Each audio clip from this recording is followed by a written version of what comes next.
Cool. So I think like everything's fixed it, and yeah, it's gonna be recorded. Sorry about that, but at least I saw it before. Could be like worse. And I got that another video without any sounds. So I have checked everyone's submission already, just like to see if it's working. There's like just two of you, but like I don't know if it's you here. Can't remember who it was. But like two of you that set the video for private, so I couldn't access. It needs to be like enlisted at least. But I checked like everyone's submission and they're all there, so that's good. Well, not everyone submitted, but the ones that did submit, like most of them were working. I haven't had the time yet to start marking. It was my plan, but I will do a little bit this Thursday, hopefully, and then I'll try to do a little bit on Friday as well, and then see if I can finish by next week. Then you have your feedback already for next week for your second podcast. But I can give like a little bit during the seminars, a little bit of feedback, generic feedback. That's might not apply directly to yours, but would apply to the whole group, to what I have seen on that few seconds that I have watched each one of your podcasts so far. As you know, we're working on the second podcast now, and the second podcast is about representations. And it's about representations on a few, or one characteristic that you choose, so like either gender, or sexual orientation, you can put like that, or race, ethnicity, or disability. So it's about one media, so one medium, let's say one newspaper, or a TV channel, and we're going to talk about those representations. So like, what are the stories being told about that characteristic? So let's say if it's gender, which we're going to talk about today. So how many stories we see on women's sports?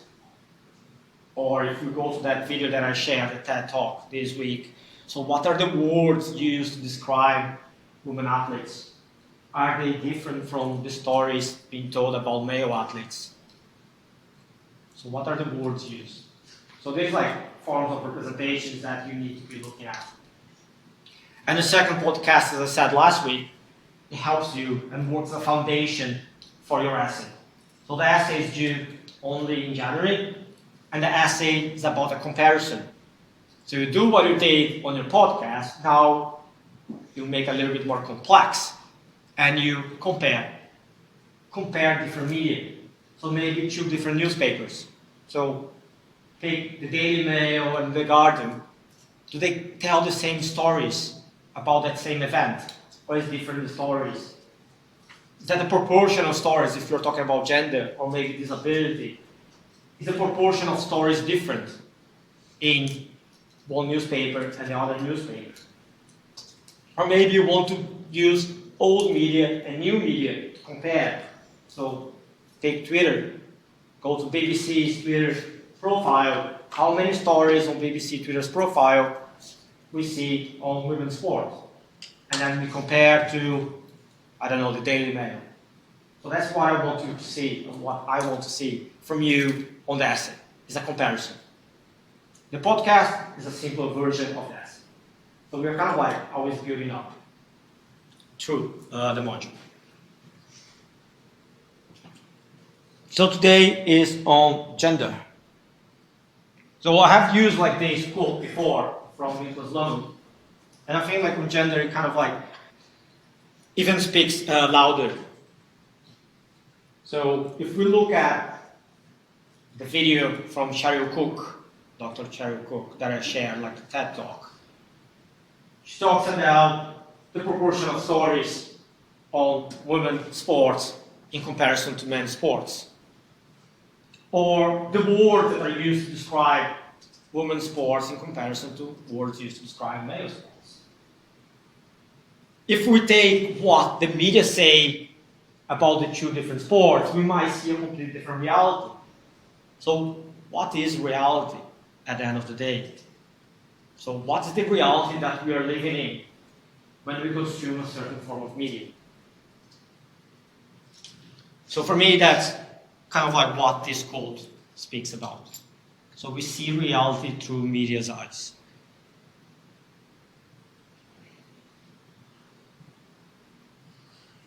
So how I have organized the lecture, a little bit like going back to last week's, where I talk about Stuart Hall's theory of representation. I want to revise this because that's the main theory that we are working on the podcast, on the essay. I'm going to do this every single week because I think it's key. You need to talk about that. You need to show your understanding about that theory. So, in a more summarized version today, not like as long as I did last week, which was, I don't know, 5-6 slides. Today it will be like 2-3 slides max. So just like to reinforce the message. And then the notion about femininity and masculinity, especially about hegemonic masculinity. So why we create, and then it's like Stuart Hall's theory, like why we create the other is different. So why we use gender to mark differences, and how we mark those differences that might be related to our understanding of what is man or masculinity and what is femininity. Are they different? Are they the same? What is hegemonic masculinity? The form, that's the dominant form that we understand that men are. So that might have an impact on the stories told about women athletes and why we media focus on certain aspects and not on others. And then the last part of the lecture will be on the patterns of representation. So what are the common stories that we see on women's sports? So I'll say that's what I want you to do on your podcast and on your essay. Find those stories. Do you find those stories? Or are they showing different stories now?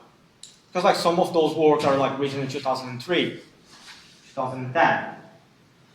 So do we find like different patterns of representations? So like different stories, or the amount of stories that we see on women's sport, or where they are, let's say, on a website, where they are on a newspaper, the size, the type of pictures, and so on and so forth. So there are some common stories. If you go to the lecture from last week on race ethnicity, which I couldn't finish, there are some common stories that create black athletes, and then that was the focus, black athletes as different from white athletes. So do we find the same stories? Maybe you want to focus on the Asian athletes, like the guy on that TED talk that I shared. So he's talking about Asian athletes as being created as others. Or maybe Latin athletes and so on and so forth. So like, which one you want to select, it's fine for me. And it'll be like similar for disability next week, and then it'll be similar for sexual orientation on the final week.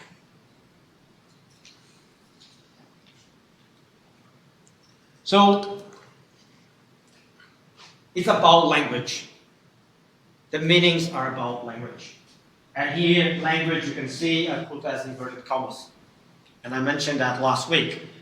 Because it's not only the verbal language. It's not only what I say. It can be a picture. It can be an icon. So, an app icon. That can be a language. It can be a drawing. It can be a cartoon. So when you are doing your podcast or you're doing your essay, you don't need to focus only on the written words. You can focus on all language. So what or how women athletes are being shown on those different media outlets. So those things, they don't have an absolute meaning. We create meanings and we interpret meanings. And that's like the whole idea of Stuart Hall theory at the end of the day. Is that we as audience, we have the power to reflect on those meanings. It's not only intentional, It's not only what the media is telling you to believe, but it's also how you interpret and how you incorporate this in your life. So like those patterns, if they are repeated, and then that's more or less my view, if they're repeated so many times, to some extent, it has an influence on what we believe. So we believe that Latin athletes, they are more passionate, because that's a stereotypical thing to say. Or that women athletes, they are passionate as well, because women are passionate and men are rational.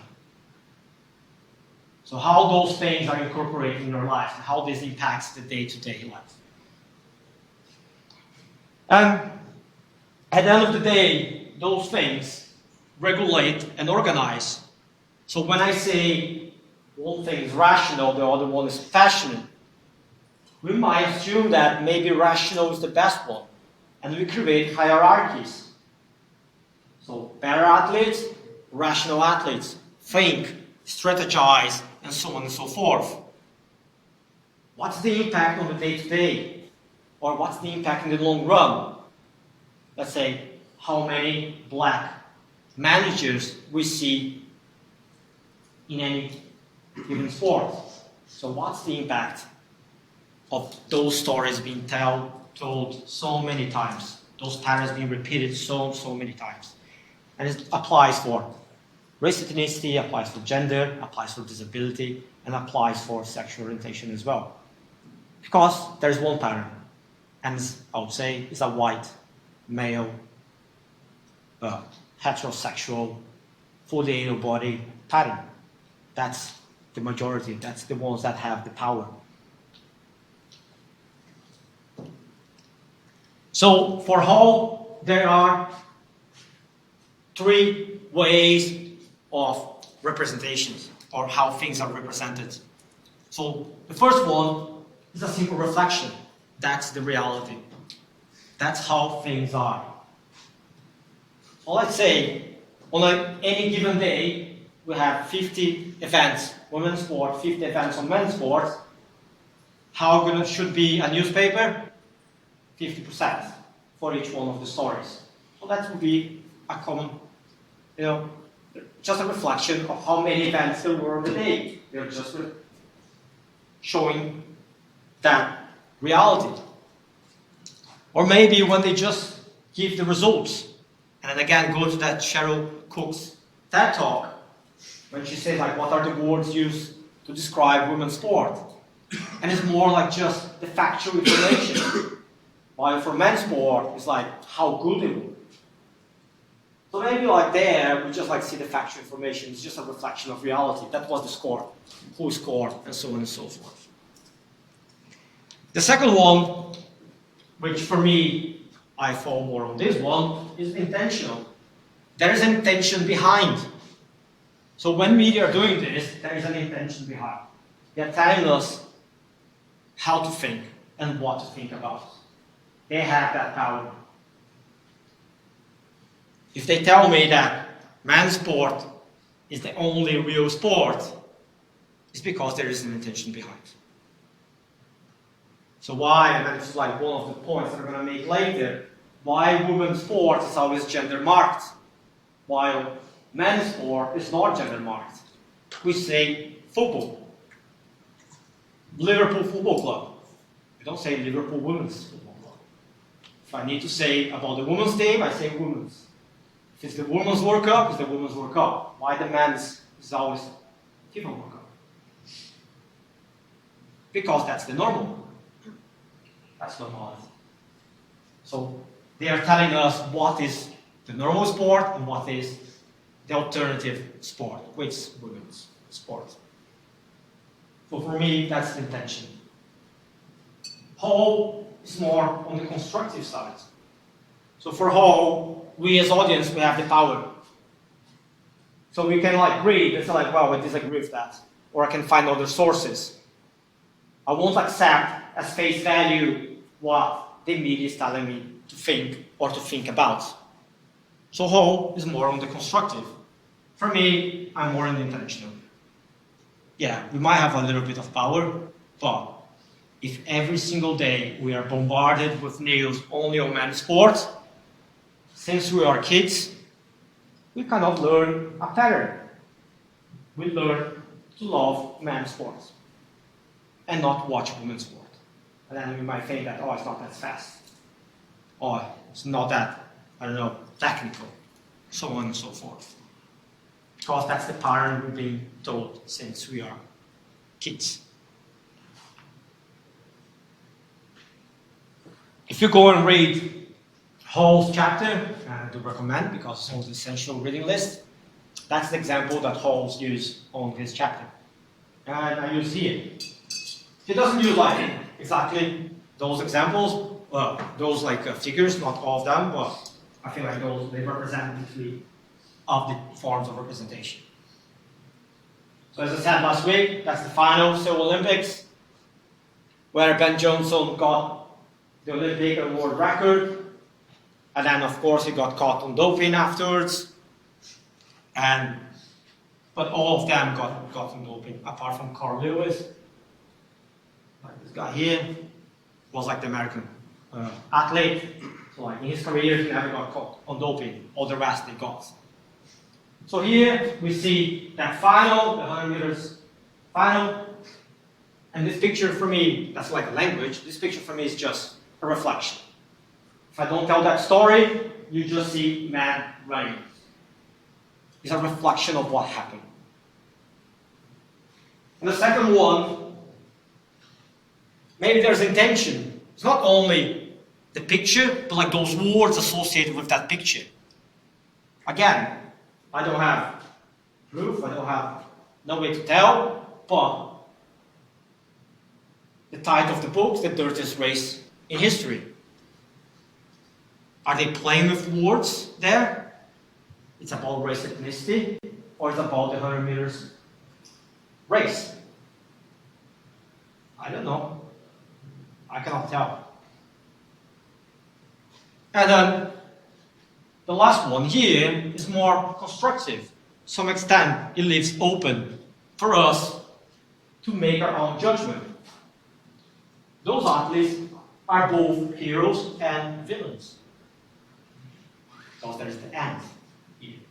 So you do an interpretation. So you as an audience, you have kind of the power to interpret what's being said. So those are like three forms of representations in Stuart Hall theory. So going to the topic of today, which is gender. And for me, gender relates strongly with the idea of masculinity and femininity. What we understand as masculine traits and what we understand as feminine traits. So what is hegemonic masculinity? The dominant form of masculinity, which has a massive impact on day-to-day. If you go to the news, how many things you read about depression and man doesn't coming forward, doesn't talking. Or the highest level of suicide is on young men. Because we are told since, or we, me as a man, you guys as a man, that men, since we are boys, that we are tough. We are strong. Men don't cry. How many times people say that? So that's one form of masculinity. That is hegemonic masculinity. So men are aggressive as well. How that impacts on the way that we perceive sports. So, what is a masculine sport here? If we take hegemonic masculinity, hockey, or ice hockey, is a masculine sport because they're strong, they're aggressive, there's violence there. There is not a masculine or hegemonic masculine sport. Because it's about beauty, performance, skills, and so on and so forth. So why we understand those things differently? What's the impact of that form of masculinity that is hegemonic, that's the dominant one? So that has an impact on how we perceive women's sport. Because if sport is a masculine place, and masculine means this, so if women's sport is not like this, that is not sport. That's the way the argument goes, at least in my head. It goes like this, that's the structure. Because normal sport is man's sport, and man is like this, not like that.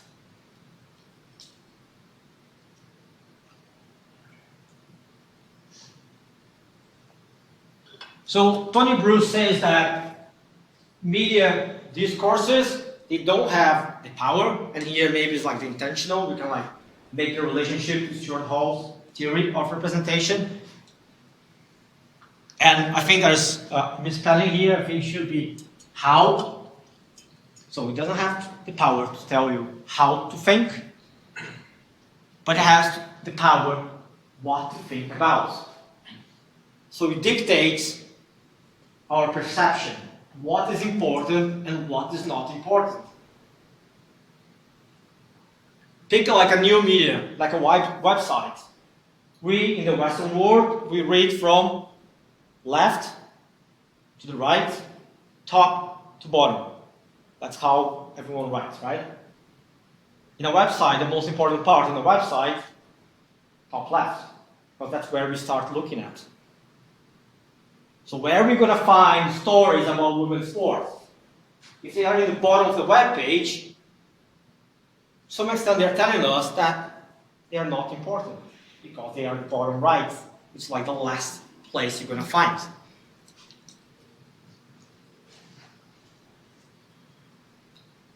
So media doesn't have like that power to affect the behavior, but it does in terms of the perception. So we start like receiving because we are bombarded by the same message that women's sport are not sports. They trivialize women's sport. I think this quote from her is not like a proper quote here, but she says that in that book chapter that media sport is covered by men, is the way it's written, the way it's produced is for men, so there's an assumption that the vast majority of the audience is composed of men. And the third one, it is about men's sports.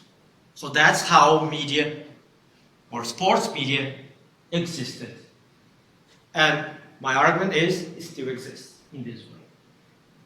So in 2013, what she found is like, that's the coverage, the average coverage of women's sport on media. 5 to 10% of the stories are on women's sport. So that's one part of representation. So women's sport is not covered. We find similar things nowadays. So that's like probably when I started teaching this module, about 3-4 years ago. And I went Apple News, print screen, every single different one. That's the first page. Let's say the most important page. Out of like the 15 stories here, all men's sports. That was ESPN. Then The Guardian, 15 stories as well, all men's sports. Sports Illustrated, 15 stories, all men's sports. Sports Bible, maybe like new media, 15 stories, all men's sports. Oh, BBC Sports. Now we have like out of the 15, we have like 2 are women's sports. So if I pick all of those different media outlets, sum all together, and look for the percentage of women's sport in the highlights page, only 3%. And that was like 3 years ago.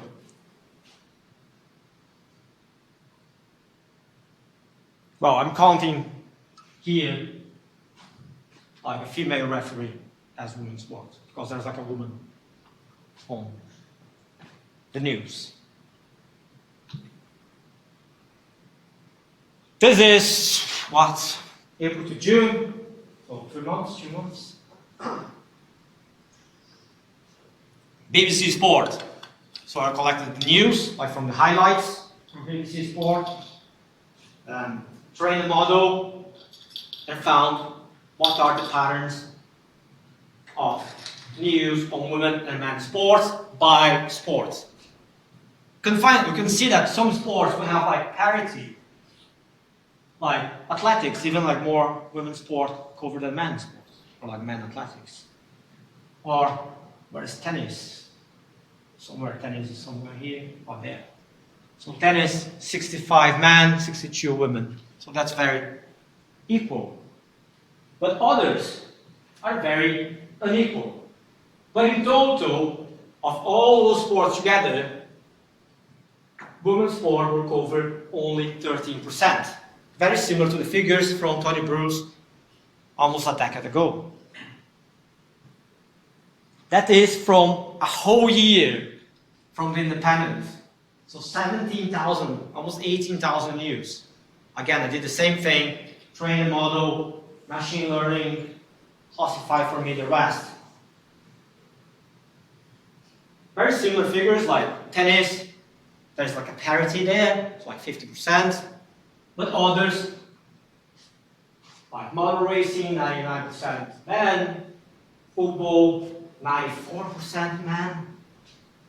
In total, 8% of the news. So what media is telling us? If out of like 17,000 news, just 8% is women's sport. That women's sport is not important. Do you think that has an impact on, in this room, that we have just Olivia here?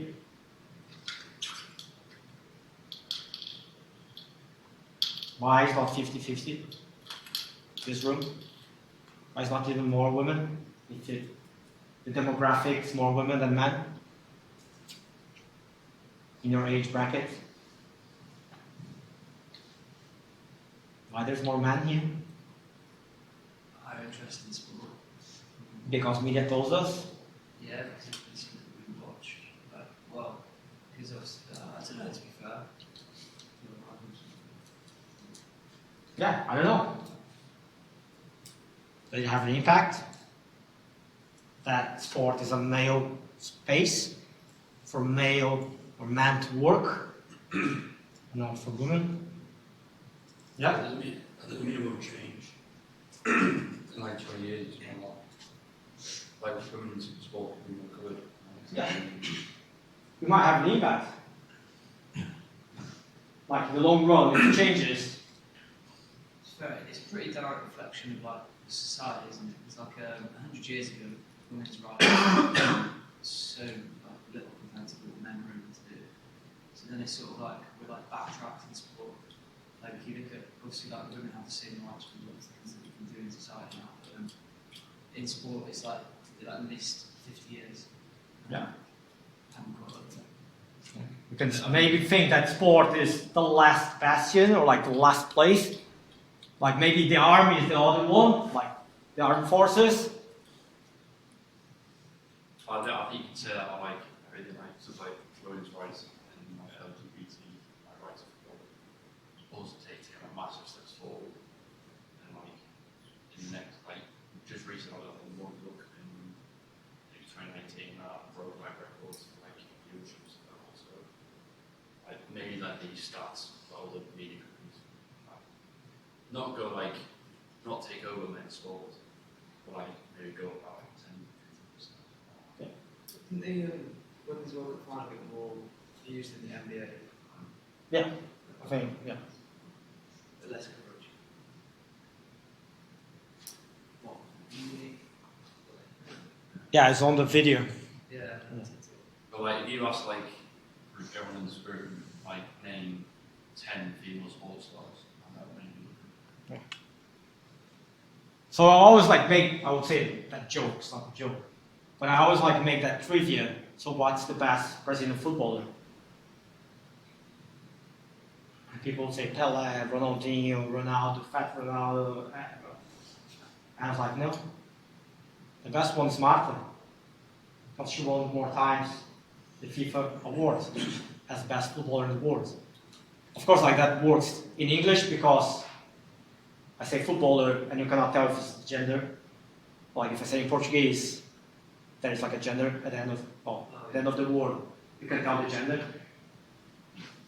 So I need to say athlete because like athletes kind of like gender neutral in Portuguese.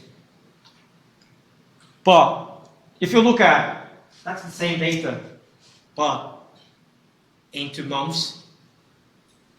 And what we see is that there is a fluctuation. There are months with almost no coverage, well, like 3% there. And other ones, and we get like around 20%. So like peaks of coverage. And on those months, those are like the events that are taking place. And then you can see that I haven't gender marked any of them.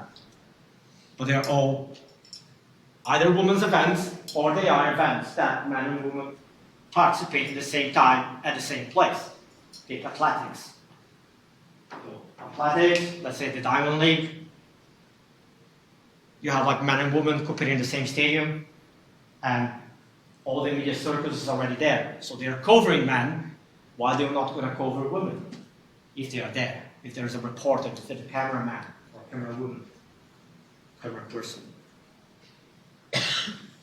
So maybe that's an explanation why we have 20% here, and then we go back to the normal 3%, 5%, and so on and so forth.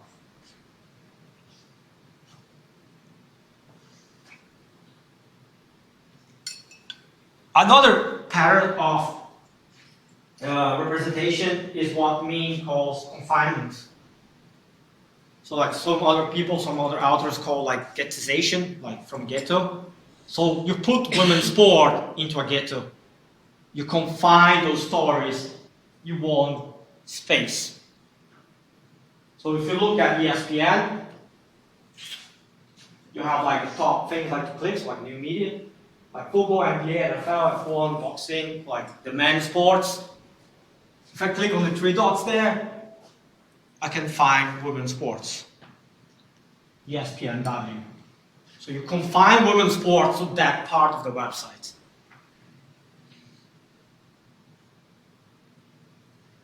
And again, it's not funny, but that's the word I use, it's funny. That women's sport is next to horse racing.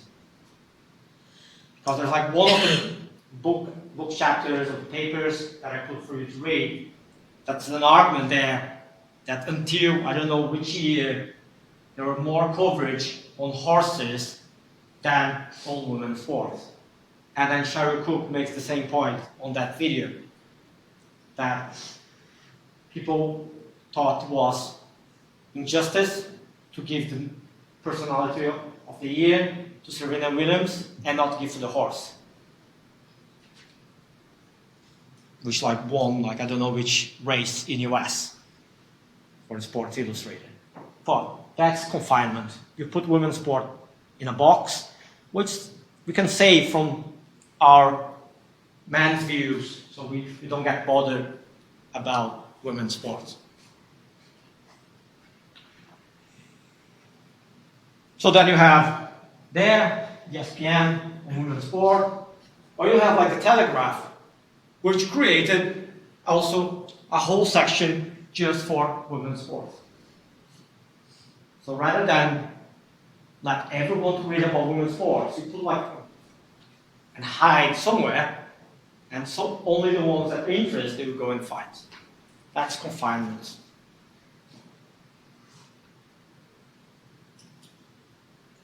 So what's the impact, according to Bruce and Harding? Is that we are told that watching men sport is the norm, and it kind of tells women that watching men's sport is the only way forward. But we, men, we don't need to watch women.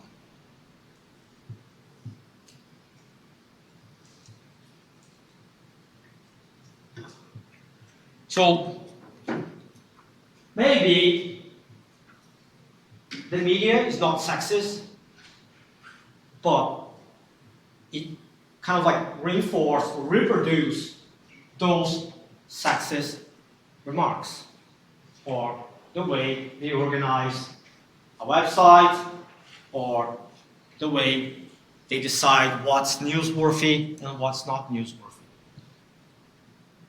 Maybe it's not intentional that they're doing that. They're not bad people. It's just the way it is, because we're being told that is the norm, that is the pattern. Men's sport is sport. Women's sport is less sport.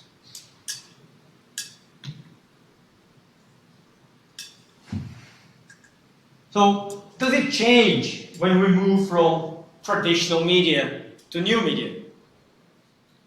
So if you go like a few lectures ago when I talk about new media disrupting the media ecology, so there are new entrants, you have like Twitter, and then everyone can produce their content on Twitter. Athletes, they can go on Instagram and create their account, you can follow anyone in the world. So there's like no gatekeepers, so there's no editorial board.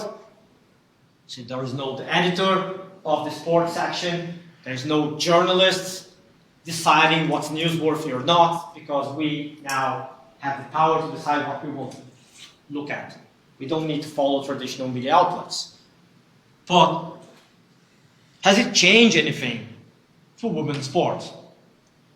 So has it disrupted this pattern of representation in new media outlets? One point that they raise is that, to some extent, not. Because the athletes that get attention, and then we can talk about attention economy, are the ones that conform to one dominant form of ideal beauty. So Western ideals, ideal of beauty. So like what we consider beautiful. So we can talk about the whole idea of like Instagram being focused on the body and how certain athletes get attention and others don't get attention because it's the sexualized gaze of the audience or the users. So what I did, again, like when I was preparing the lecture a few years ago, I think this page doesn't work anymore. I tried the other day just to see if it's changed, and it didn't work. So there's like a page that summarizes how many followers athletes had on different social media sites or social media platforms, or like fan page list. So I scroll, that was like a video, like here's, because I cannot show you the video, but it's a video, so I scroll. So when you scroll like all the 100 top athletes with most following on all social media platforms, out of the 100, only 13% are women. So very similar figure to how many stories we find on traditional media. So the new digital media disrupted this dominant place for men? To some extent, didn't. Because it's the same pattern. Or you have like here, two very opposite cases, or examples of what social media platforms can allow or not allow athletes to achieve, like especially women athletes. So if you go and read these news stories about Holly Bradshaw and his own how she lost all her sponsorship. And one of the reasons on that article that she says that I was considered not Instagrammable. She didn't have the looks. And then you go to the other one, it's the opposite story. Someone that can live even without fights. even without the purses from fighting on the UFC, because Paige Van Zandt makes more money on her Instagram posts than fighting on the UFC. Maybe because she conforms to those ideal notions of what's considered to be beautiful. So it's not a very utopian, nice place, social media. So it hasn't disrupted, it hasn't made it better. It may have like created other issues. We can talk like how this impacts like people perception of bodies and so on and so forth, how it impacts like people, what they eat, what they don't eat. There's like lots of things written on those topics nowadays about how Instagram impacts young girls and young boys. So what are the main types of stories? And we're going to finish the lecture almost. So the first one I mentioned, gender marking. Women's sport is always gender marked, is women's sport. Men's sport, we just say sports. And applies for anything. It applies even for football clubs. Like you have like women's football club, and then you have the men's football club. Or like just football club. What are the name of the clubs here at uni? Let's say, do you have the gender marked? You have like the football club, and then you have the women's football club. Why? Why one's not men's football club? So we found like the same patterns even here. Do you reckon that's just because the men's football clubs like came around with us? Yeah, like they could change their names. Yeah, true. Or call like football club, and both are football clubs. Yeah. So they're not together. Yeah. Rather than just being like women. Yeah. The second one maybe, and here, that was written in 2013, is that media focused on this compulsory heterosexuality. It focused on women that feel or like fit that pattern of being married, having kids, and so on and so forth. But that was written in 2013. Maybe now we can see different patterns. When like Megan Rapinoe is on the media, and she's like very vocal about like LGBTQ plus rights. It focused on appropriate femininity. So that goes back to that first slides. So what it means to be feminine and what it means to be masculine. So they're not aggressive, they're emotional, athletes cry, so they focus on emotions. So like when Djokovic smashed the racket, it's not because he's emotional. It's different from what if Serena Williams smashed the racket. You say like she lost her mind, she's emotional, and so on and so forth. She's throwing a tantrum. So here, gender marked, cycling. You can tell the ones that are women events because they say femmes, which are women in French. So all the events that ASO organizes, like Tour de Yorkshire, you have like the women's Tour de Yorkshire here, say women's race. So gender marked.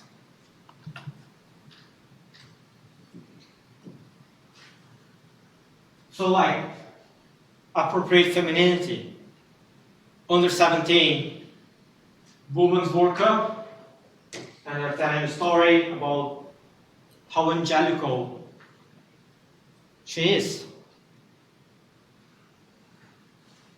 And it's not only what's being said here, but look at the position of her hands.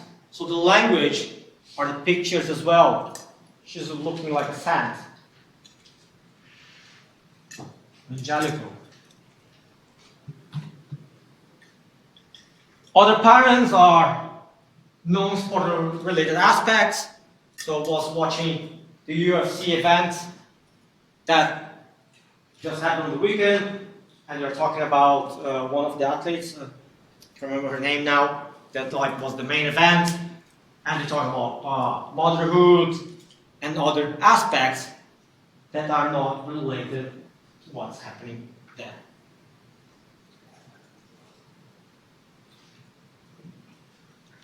Another one is infantilization, and you can like hear like announcers, like when commentators are talking about women's football, they're talking about the girls. But when they talk about football players, the men's football players, they're not like the boys. So why you infantilize women and not men? And sexualization. And then this, like you can see in different, like especially sport photographers, what they focus on. So here, like one example. That's kind of like the impact. That's the outcome of those stories. So that's like Esther Ledecker. I don't know if you know her. Snowboarder is clear. So she's like predominantly a snowboarder. That's like the Olympics in Pyongyang, 2018. She's predominantly a snowboarder, but she also competes in ski. She goes and competes in ski first, because that's like the event on the Olympic program first, and she wins. She's not like ranked top 50, and she wins the gold medal. And she goes to give the interview after winning the gold medal, and she did on goggles. Why? Because she didn't put makeup, because she never thought she was going to win. So she competed without makeup. You expect men to wear like makeup to do an interview, possibly like an Olympic medal? Probably not. But then she goes and wins like the snowboarding as well, a few days later. But that's what she was expected to win. She was like in the top. But she won both gold medals. Or here, infantilization, and this you can apply for race ethnicity, and you can apply for gender stories as well. That was the cartoon from the Herald Sun in Australia about Serena Williams and Naomi Osaka. So that other player is Naomi Osaka. And it's like showing as a blonde, very westernized individual. Not like Naomi Osaka. That's Naomi Osaka. And that's Serena Williams. So one is a racist cartoon, and two, she's like throwing a tantrum, she's like crying like a baby, she like smashed the racket, and then she has a pacifier. So that's how they represented her. So there was an investigation on this, and it was found not to be a racist cartoon by the Australian media. I don't know what's the name of the thing that oversees their media, like Ofcom here. And again, another example, sexualization. So we have like a handball team from Norway, if I'm not mistaken, and they were like fined because the athletes, they didn't want to use the bikini bottom, that they had to compete in the bikini bottom. While men don't compete like in speedos, they compete in shorts. Like why women used to go and compete on bikini bottoms, and they went with shorts, and they got fined for not following the rules of the International Handball Federation. Got overruled afterwards because there was like a big backlash. So sexualization. So why women needs to wear bikini bottoms. Again, another example of sexualization. Finnish selection. That is Marion Luce. She was French national champion in cycling. She retired. She became a journalist. And she is married now, I think, with Alaphilippe, which is like the current world champion in road cycling, twice in a row. And how she's being portrayed on some of the French media. So just like saying that she gets like those interviews because of her looks, not because she's a good reporter or she was a good athlete. And there was like another one here, like, you know, like the different shirts that you use in the Tour de France, and then there was like one for her. Again, very sexualized, infantilized, and so on and so forth.